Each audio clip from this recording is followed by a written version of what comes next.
Yes, students, we have completed all regular practice, and you must have started section wise practice. At least section B, you must have written completely.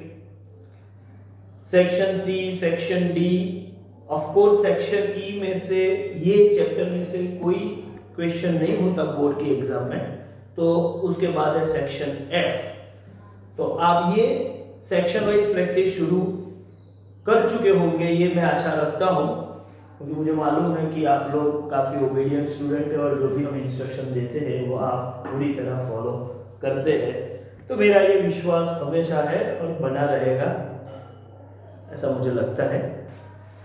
अच्छा, section B से आगे, B से लेके F तक आपको खुद practice करनी है, और सेक्शन ए जो होता है वो एमसीक्यू का होता है, आपको मालूम है।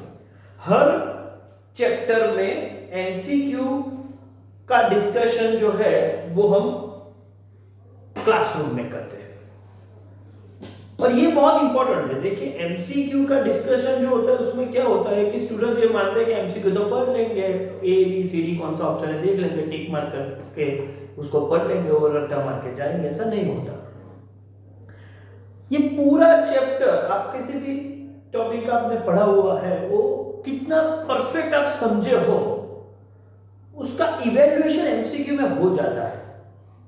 मतलब एमसीक्यू में आपको थियोरेटिकल कॉन्सेप्ट भी टच होते हैं, प्रैक्टिकल भी टच होता है, आपका अप्रोच, आपका थॉट प्रोसेस, या फिर आपका परसेप्शन, आप क्या समझ रहे हो, वो सबका इवैल्यूएशन होता है। तो एमसीक्यू का क्लासरूम डिस्कशन बहुत जरूरी है।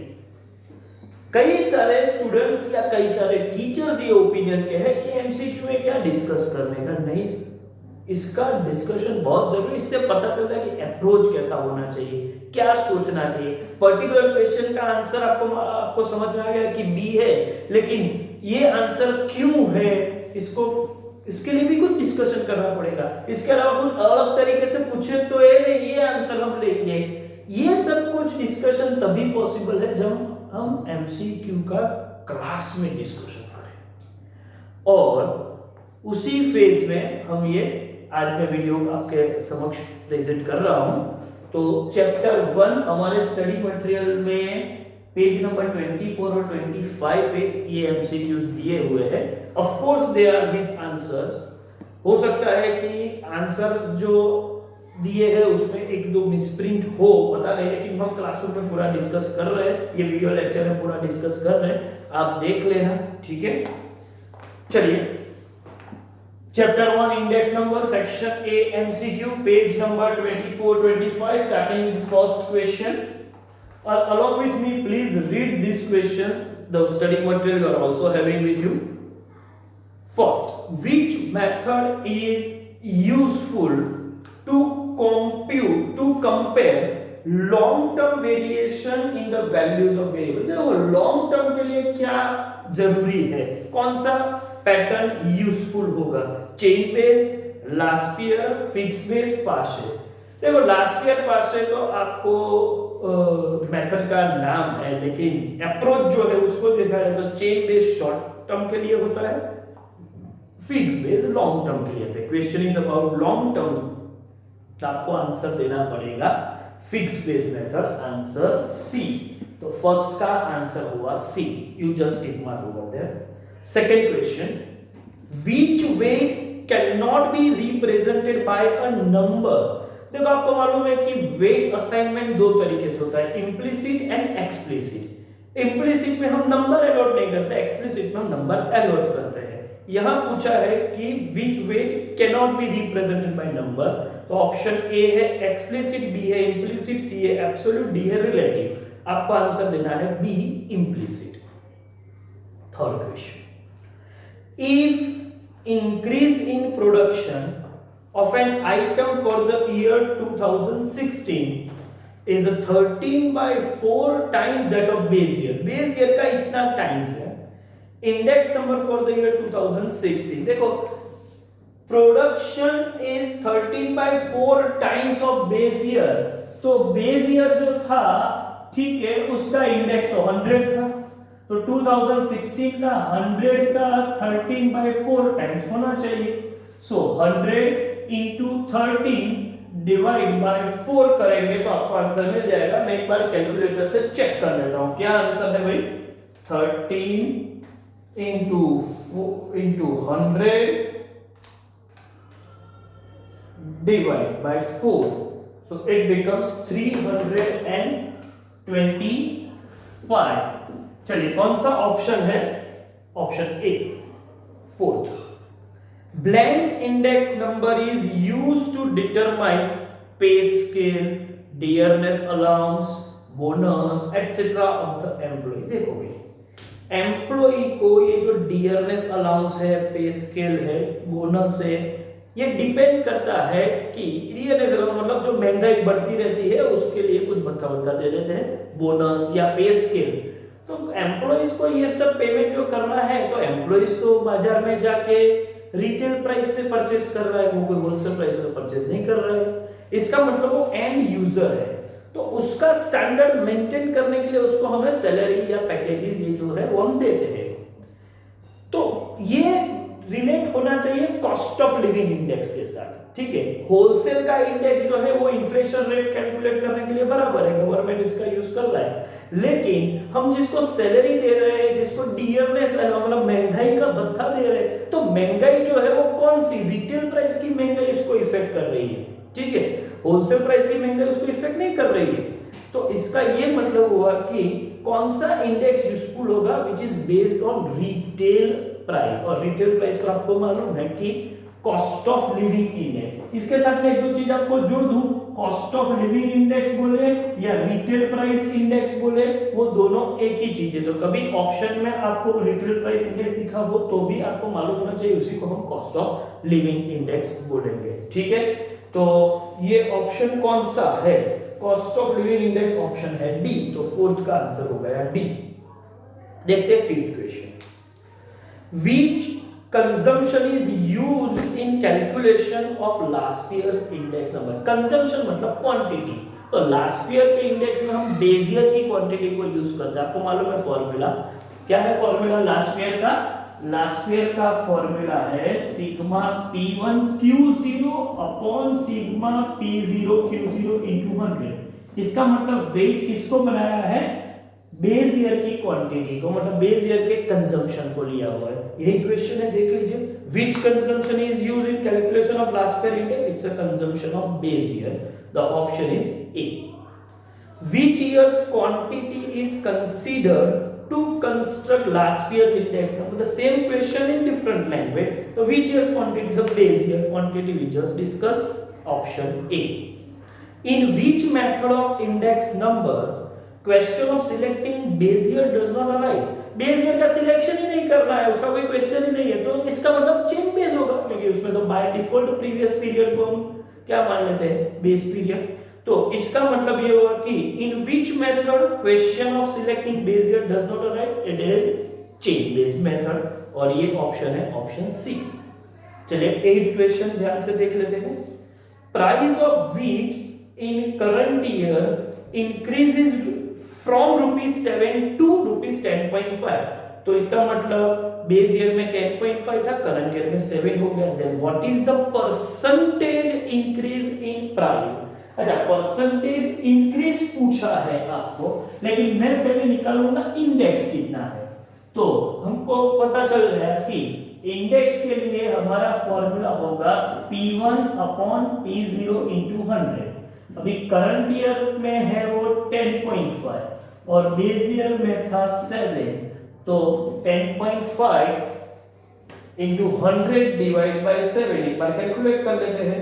10.5 इंटू 100 डिवाइड बाय 7, ये हो रहा है 150। तो इंडेक्स हुआ 150। तो परसेंटेज इंक्रीज कितना हुआ? आप बोलोगे 50%, क्योंकि 100 से जितना बड़ा है वो 50 बना हुआ है, इंक्रीमेंट 50 है। क्वेश्चन इंडेक्स का है, परसेंटेज इंक्रीज का है। आप देख लो यहाँ पर क्वेश्चन है परसेंटेज इंक्रीज का। 150 भी ऑप्शन में दिया होगा, जल्दबाजी में ऑप्शन ए मत लिख देना। 150 भी है, लेकिन हमको बोलना है परसेंटेज इंक्रीज का आंसर देना है। तो वो होगा 50, तो ऑप्शन है C. Question number 9, the price of an item increased by 4 times in current year as compared to base year। देखो ये increased by है, मतलब पहले 100 तो था, अब 100 का 4.5 टाइम्स इंक्रीज हुआ है। अच्छा, इसमें ऐसा लिखते हैं कि इंक्रीज टू 4.5 टाइम्स, तो हम सीधा 100 इंटू 4.5 कर लेते हैं, लेकिन ये इंक्रीज बाय 4.5 टाइम्स है, तो उस वक्त मैं इंडेक्स क्या बोलूंगा, 100 प्लस इंक्रीमेंट 100 का 4.5 टाइम्स, तो ये होगा 100 प्लस 450, तो इंडेक्स बनेगा 550। क्वेश्चन में क्या पूछा है वो भी एक बार देख लो, ठीक है। तो the price of an item increased by 4.5 times in the current year as compare to the base year, what will be the price index number? So price index number will be 550, ये है option C. Next question देखते हैं, which price are considered in the construction of cost of living index? काफी simple हो गया, cost of living index retail price से construct किया जाता है, ये है option D. Next, which index number is ideal? आपको मालूम है फिशर का इंडेक्स आइडियल है, जिसके 4 रीजंस मैंने डिस्कस किए थे, 4 में से मोस्ट इंपॉर्टेंट रीजन 4th ही है, ठीक है। तो वो एक बार फिर से वो वीडियो लेक्चर भी रिफर कर लेना या स्टडी मटेरियल भी रिफर कर सकते हैं आप। देखते हैं, आंसर होगा D Fisher's. 12, index number is the blank measure, it is absolute? No, it is a relative measure, fix नहीं है, इट्स अ रिलेटिव, तो ऑप्शन सी आएगा, it is a relative measure. 13, appropriate average for construction of index number, so it's a real debatable point। see, अब आपको बोला है कि कौन सी एवरेज इंडेक्स नंबर कंस्ट्रक्ट करने के लिए एप्रोप्रिएट है। अब देखो, जो एवरेज है वो तो 2 है, या तो अरिथमेटिक एवरेज होगी या तो ज्योमेट्रिक एवरेज होगी, और आपको पता है कि रिलेटिव मेजरमेंट में बेस्ट ऑप्शन ज्योमेट्रिक मीन है, लेकिन प्रैक्टिकली हम यूज कर रहे हैं अरिथमेटिक मीन का, और उसमें भी सिंपल भी है और वेटेड भी है, तो हम weighted arithmetic mean of average से काम करते हैं। अच्छा, एप्रोप्रिएट पूछा है, तो यहां प्रॉब्लम है कि weighted arithmetic mean is appropriate, simple appropriate नहीं, लेकिन ज्योमेट्रिक मीन भी है ना, तो ये दोनों में से हमको क्या लिखना है, वेटेड एवरेज लिखना है या ज्योमेट्रिक मीन लिखना है? तो इसमें आपको क्या देखना चाहिए ऐसे क्वेश्चन में, ये कंफ्यूजन था, लेकिन कंफ्यूजन बोर्ड ने ही क्लियर किया था। एक बार ऐसा क्वेश्चन बहुत पहले पुराने सिलेबस में पूछा था और उसके आंसर के लिए उन्होंने क्लियर कर दिया था। उसमें पूछा ऐसा था क्वेश्चन, मैं वो क्वेश्चन की बात करूं, which is appropriate and which is most appropriate method for construction of index number, तो उसका आंसर ये था कि appropriate is weighted arithmetic mean, और ये weighted average, and most appropriate is geometric mean. तो इसका ये मतलब हुआ कि जब हम बेस्ट मेथड बोलेंगे, ठीक है, तो हम जो बेस्ट होगा ज्योमेट्रिक मीन, लेकिन बेटर या एप्रोप्रिएट बोले, मतलब सुपरलेटिव डिग्री जब होगी मोस्ट एप्रोप्रिएट, तो ज्योमेट्रिक मीन। यहां मोस्ट एप्रोप्रिएट नहीं पूछा है, जस्ट एप्रोप्रिएट पूछा है, तो एप्रोप्रिएट के लिए हमको आंसर देना है अरिथमेटिक मीन में, और वो भी वेटेड। तो आप देख लो, अभी क्वेश्चन को ध्यान से पढ़ो, appropriate average of construction of index number is weighted mean, arithmetic mean, geometric mean, harmonic mean. तो यहां मैटर एकदम क्लियर हो जाती है, वर्ड एप्रोप्रिएट इज देयर, तो आपको आंसर लिखना है weighted mean.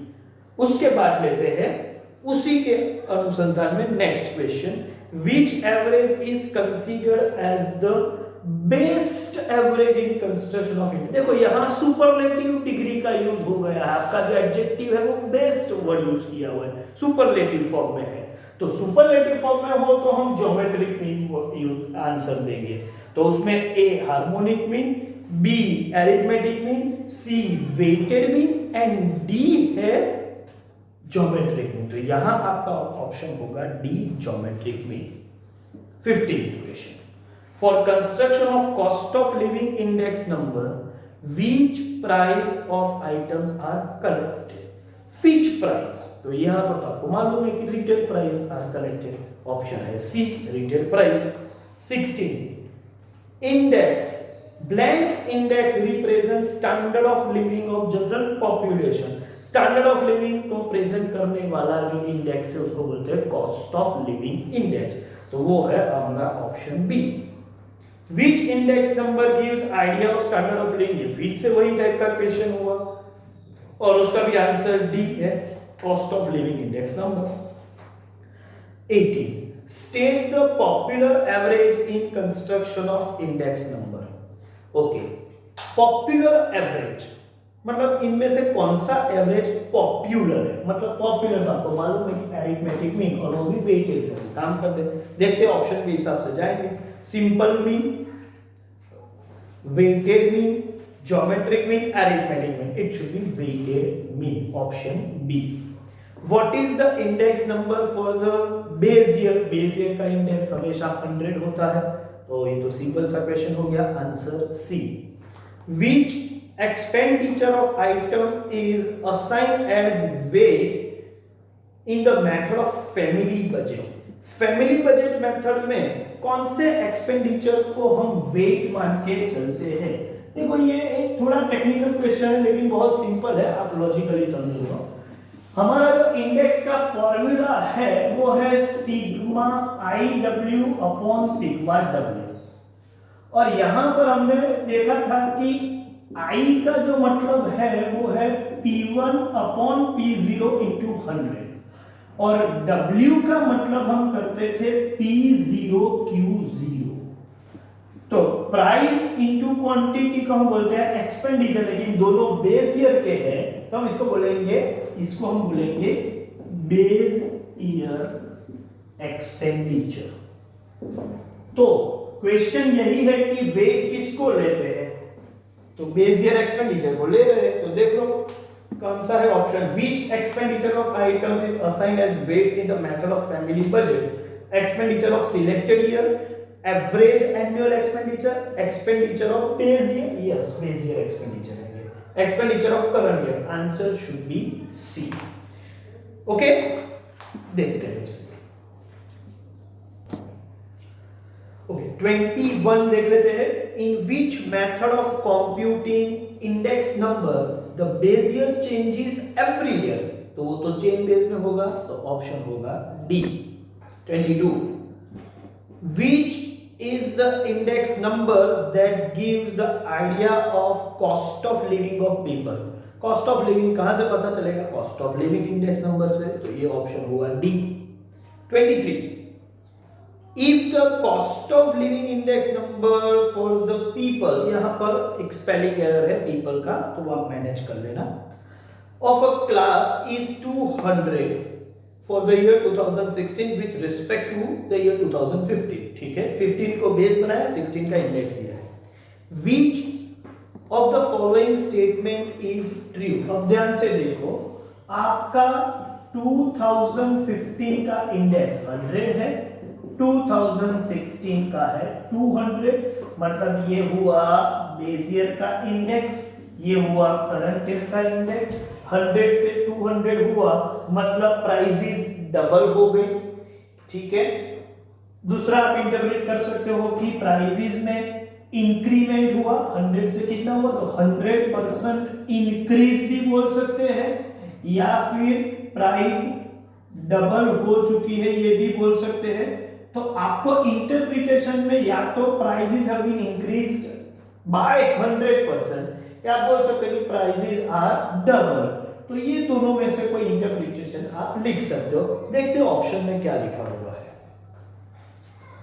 A, there is an average 200% rise in current year prices of items consumer. 200% rise नहीं है, राइज बोले तो सिर्फ 100% है, 200 इंडेक्स है, तो 100 से बढ़ के 200 हुआ है, मतलब 100% राइज है, तो ऑप्शन ए तो रूल आउट हो गया। बी देते हैं, there is an average 100% decrease नहीं हुआ है, इंक्रीज हुआ है, इंडेक्स बढ़ा है, तो 100% डिक्रीज नहीं हुआ है in current year prices of the items consume by, मतलब ऑप्शन बी भी निकल गया ये पर। Purchasing power of money is 0.5, ये एक अलग तरीके से एक चीज दी हुई है। जब प्राइस डबल हो जाती है तो ऑब्वियस है कि आपका परचेजिंग पावर हाफ हो जाएगा, मतलब 1 रुपया का जो पहले पावर था उतना नहीं बचेगा, ठीक है, उसका पावर हाफ हो जाएगा, तो 0.5 हो जाएगा, 50 पैसा उसका पावर हो जाएगा। तो आपको सिंगल रुपी का परचेजिंग पावर डिसाइड करना है तो आपको मालूम है उसका फॉर्मूला था 100/CLI, मतलब 100/200, तो ये हुआ 0.5।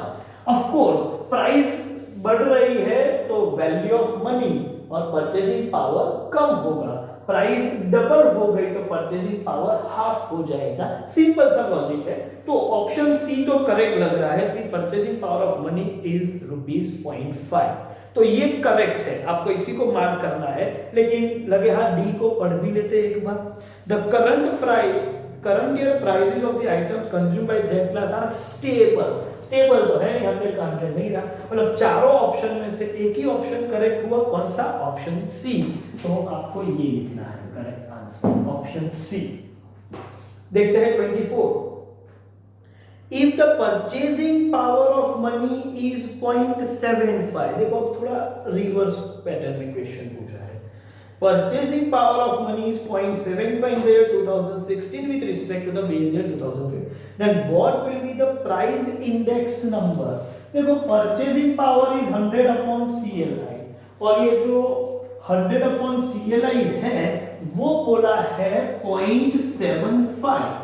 आपको पूछा है कि इंडेक्स क्या होगा, मतलब CLI निकालना है, तो इसको ऑपोजिट से ले जाते हैं, तो 100/0.75 कैलकुलेट करके चेक कर लेते हैं भाई क्या हो रहा है, 100/0.75, तो इंडेक्स होना चाहिए 133.33। कौन सा ऑप्शन है वेरीफाई करो, it is option C 25। The index number obtained by the family budget method is equal to, अच्छा फैमिली बजट का आंसर किससे मिलता जुलता था? आपको मालूम है कि लास्ट ईयर का आंसर जो है वही family budget total expenditure method हम उसी का यूज करें, तो आंसर है लास्ट ईयर्स फॉर्मूला। लेकिन यहां पर एक पेच फंसा हुआ है, क्या है कि फैमिली बजट मेथड में ये एक चीज बहुत ध्यान में रखनी है, बहुत रेयर केस में ये पॉइंट आ सकता है, लेकिन ध्यान रखो फैमिली बजट मेथड में अभी हमने लिखा था कि कॉस्ट ऑफ लिविंग इंडेक्स का मतलब है sigma IW upon sigma W। अच्छा उसमें I का मतलब तो कोई फर्क नहीं पड़ता, P1 अपॉन P0 इंटू 100 ही है, लेकिन W का मतलब है P0 Q0, और जब मैं W P0 Q0 लूंगा तो जो इंडेक्स बनेगा वो लास्ट ईयर का बनेगा।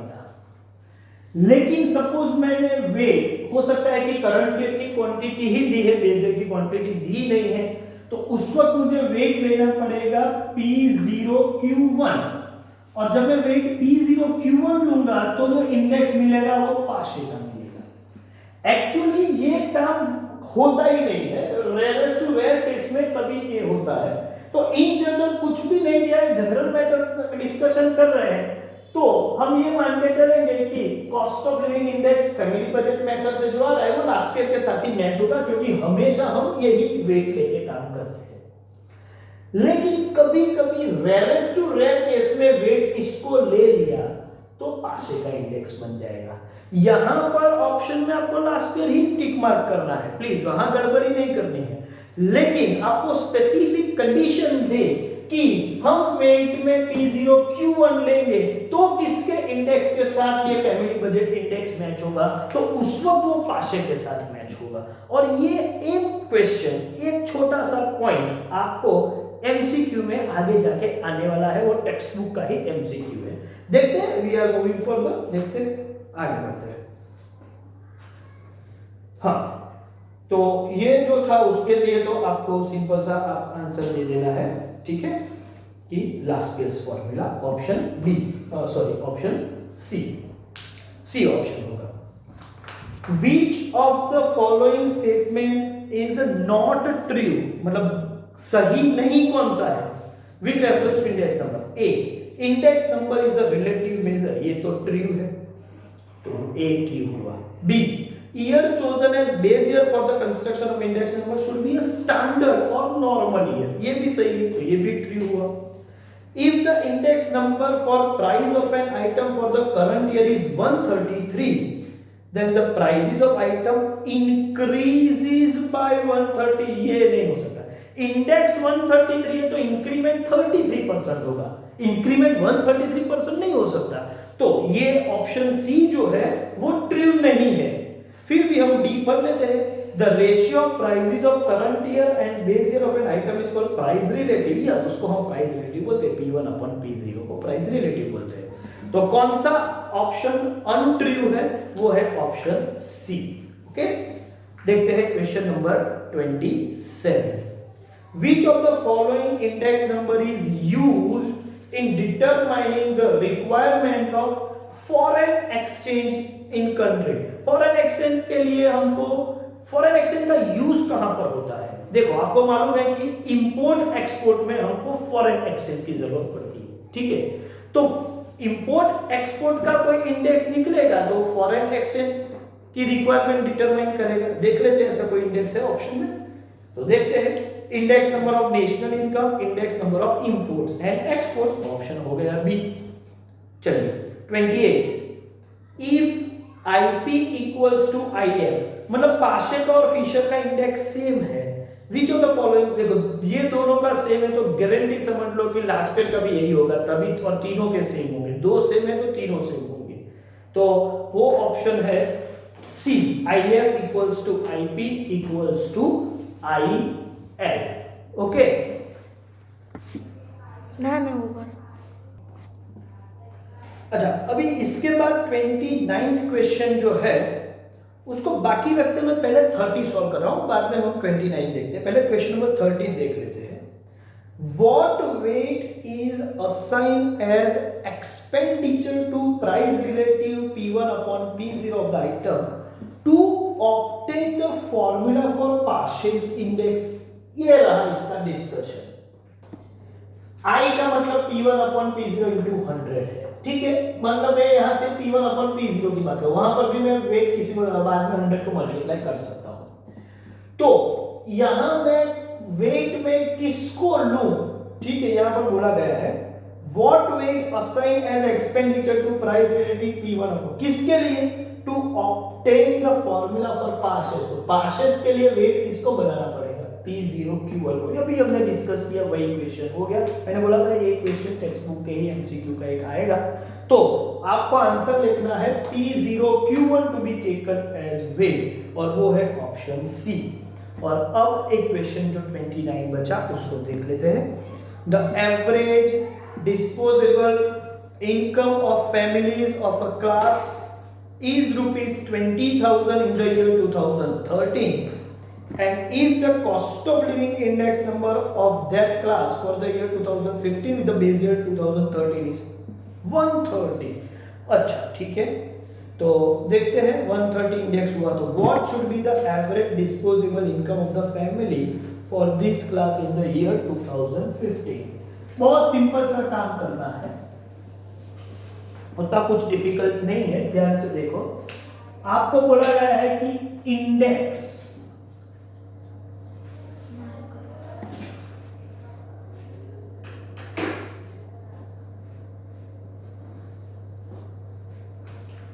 इंडेक्स 2013 और 2015 की बात करें तो 2013 का इंडेक्स है 100 और ये हो गए 15 हुआ 130, और एवरेज डिस्पोजेबल इनकम 2013 में थी 20,000, तो वो क्या होनी चाहिए 2015 में?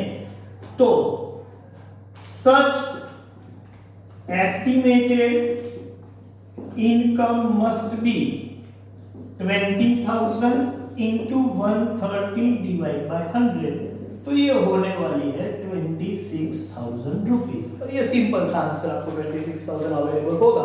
It's there in option A, तो आपको ऑप्शन ए लेके चलना है। Okay, so we are concluding our MCQ discussion session over here. Thank you very much.